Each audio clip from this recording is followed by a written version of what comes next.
Breaking ৰাজ্যত এটা চুৰি কাণ্ডক লৈ এতিয়া সৃষ্টি হৈছে তীব্ৰ চাঞ্চল্যৰ কাৰণ সীমান্ত বৰুৱা নামৰ এজনক জেললৈ প্ৰেৰণ কৰিছে সীমান্ত বৰুৱা কোন সীমান্ত বৰুৱা এনেজন ব্যক্তি য'ত গৃহস্থ নথকাৰ খবৰ পালে গৃহস্থৰ ঘৰত প্ৰৱেশ কৰে আৰু লৈ যায় লাখ লাখ টকাৰ অলংকাৰ কাপোৰ সকলো লক্ষ্য কৰি থাকে কাৰ ঘৰত কোন নাই সকলো খবৰ ৰাখি থাকে সীমান্ত বৰুৱাই আৰু গৃহস্থ নাথাকিলে মনে মনে ঘৰত সোমাই সকলো সা সামগ্ৰী লৈ উধাও হয় সীমান্ত বৰুৱা এই সীমান্ত বৰুৱাক লৈ দীৰ্ঘ দিন ধৰি আসলতে ডিব্ৰুগড় আৰক্ষীৰ মূৰৰ কামৰণি হৈ আহিছিল কিন্তু অৱশেষত চুৰি কাৰ্য সংঘটিত কৰা চুৰি কাৰ্যৰে সন্ত্ৰাস সৃষ্টি কৰা সীমান্ত বৰুৱা পৰিলে ডিব্ৰুগড় আৰক্ষীৰ জালত লৈছে মুহূৰ্তত star cement present time in big breaking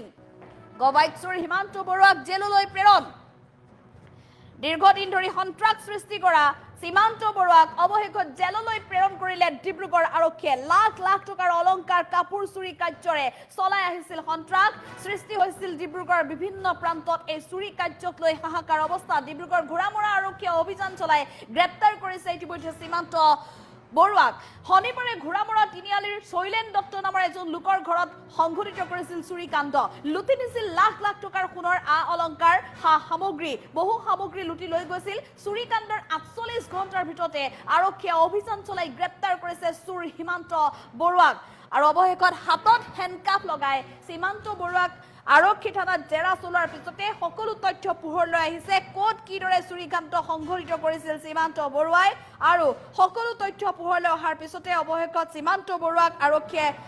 জেললৈ প্ৰেৰণ কৰিছে আমি পুনৰ জনাইছো এই মুহূৰ্তত এয়া ডাঙৰ খবৰ ৰাজ্যত পুনৰ এটা চুৰি কাণ্ডক লৈ সৃষ্টি হৈছিল উত্তপ্ত পৰিস্থিতি চুৰি কাৰ্য সংঘটিত কৰা সীমান্ত বৰুৱাক বিচাৰি আৰক্ষীয়ে চলাথ কৰিছিল ডিব্ৰুগড় আৰক্ষীৰ ঘোঁৰামৰা আৰক্ষীৰ মূৰৰ কামৰণি হৈ আহিছিল সীমান্ত বৰুৱা য'তেই গৃহস্থ নথকাৰ খবৰ পায় তাতেই মনে মনে সোমাই এই সীমান্ত বৰুৱা সকলো বয় বস্তু চুৰি কৰি উধাও হয় মুহূৰ্তৰ ভিতৰতে দীৰ্ঘদিন ধৰি ডিব্ৰুগড় ঘোঁৰামৰাকে ধৰি বিভিন্ন প্ৰান্তত চুৰি কাৰ্য সংঘটিত কৰি আহিছিল চুৰ বিচাৰি আৰক্ষীয়ে হাবাথুৰি খাব লগা হৈছিল কিন্তু অৱশেষত এই সীমান্ত বৰুৱা পৰিলে আৰক্ষীৰ জালত কাৰণ শৈলেন দত্ত নামৰ এজন ব্যক্তিৰ বাসগৃহত সোমাই অলংকাৰ চুৰি কৰি কাপোৰ কানি চুৰ কৰি বিভিন্ন ধৰণৰ সা সামগ্ৰী চুৰি কৰি উধাও হৈছিল সীমান্ত বৰুৱা কিন্তু দুৰ্ভাগ্য সেইদিনা সীমান্ত বৰুৱাৰ কাৰণ সীমান্ত বৰুৱাৰ মুখাবয় সম্পূৰ্ণৰূপে স্পষ্ট হৈ পৰিছিল চিচিটিভি কেমেৰাত আৰু চিচিটিভি কেমেৰাৰ ভিত্তিতে অৱশেষত আৰক্ষীয়ে চলাইছিল অভিযান চিচিটিভি ফুটেজৰ ভিত্তিত আৰক্ষীয়ে যি অভিযান চলাইছিল সেই অভিযানত অৱশেষত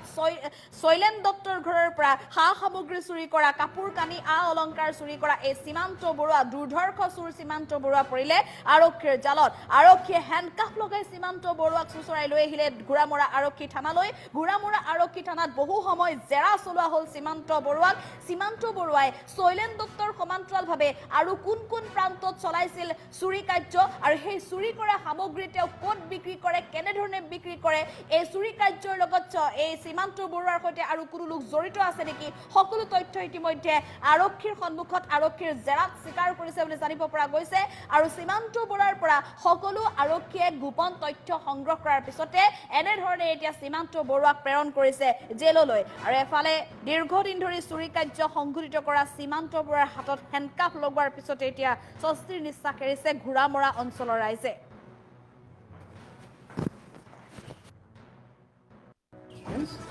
এই ক্ষেত্ৰত আমি ঘোঁৰামৰা আৰক্ষী থানাৰ বিষয়া নিপন শইকীয়া ডাঙৰীয়াক আমি ধন্যবাদ দিব লাগিব যিহেতু যোৱা 6 তাৰিখে যি দিন দুপৰতে চুৰি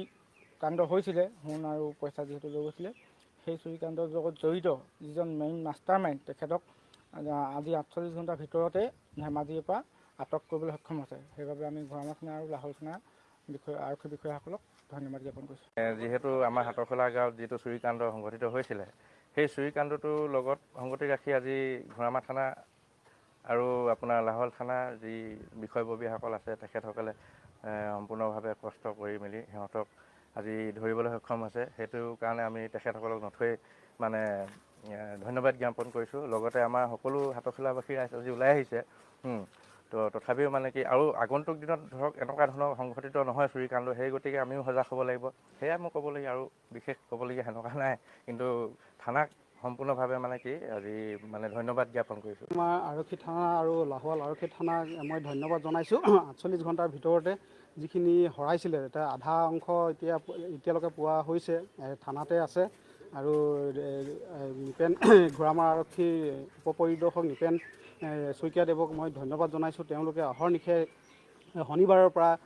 যোৱাকালি আজিলৈকে দিনে ৰাতিয়ে কৰি ইনভেষ্টিগেশ্যন কৰি এজন আছামিক ডকাইতক ধৰিবলৈ সক্ষম হৈছে। ধন্যবাদ জনাইছোঁ তেওঁলোকক। আৰু এজন বাকী আছে, সেইজনকো যেন অতি সোনকালে কৰায়ত্ব কৰি দিবলৈ আমি অনুৰোধ জনাইছোঁ। আৰু এনেকুৱা ধৰণৰ ঘটনা হঠাতে এনেকৈ হৈ যায়, এইখিনি এটা বৰ সাংঘাতিক কথা। তেওঁলোকক যিখিনি শাস্তি দিব লাগে, আইনীভাৱে যিখিনি শাস্তি দিব লাগে তেওঁলোকক দিবলৈ আমি এটা অনুৰোধ জনাইছোঁ। আমাৰ আৰক্ষী থানা আৰু লাহোৱাল আৰক্ষী থানাক মই ধন্যবাদ জনাইছোঁ। 48 ঘণ্টাৰ ভিতৰতে যিখিনি হৰাইছিলে তাৰ আধা অংশ এতিয়ালৈকে পোৱা হৈছে, থানাতে আছে। আৰু নিপেন ঘোঁৰামাৰা আৰক্ষীৰ উপপৰিদৰ্শক নিপেন শইকীয়াদেৱক মই ধন্যবাদ জনাইছোঁ। তেওঁলোকে অহৰ্নিশে শনিবাৰৰ পৰা যোৱাকালি আজিলৈকে দিনে ৰাতিয়ে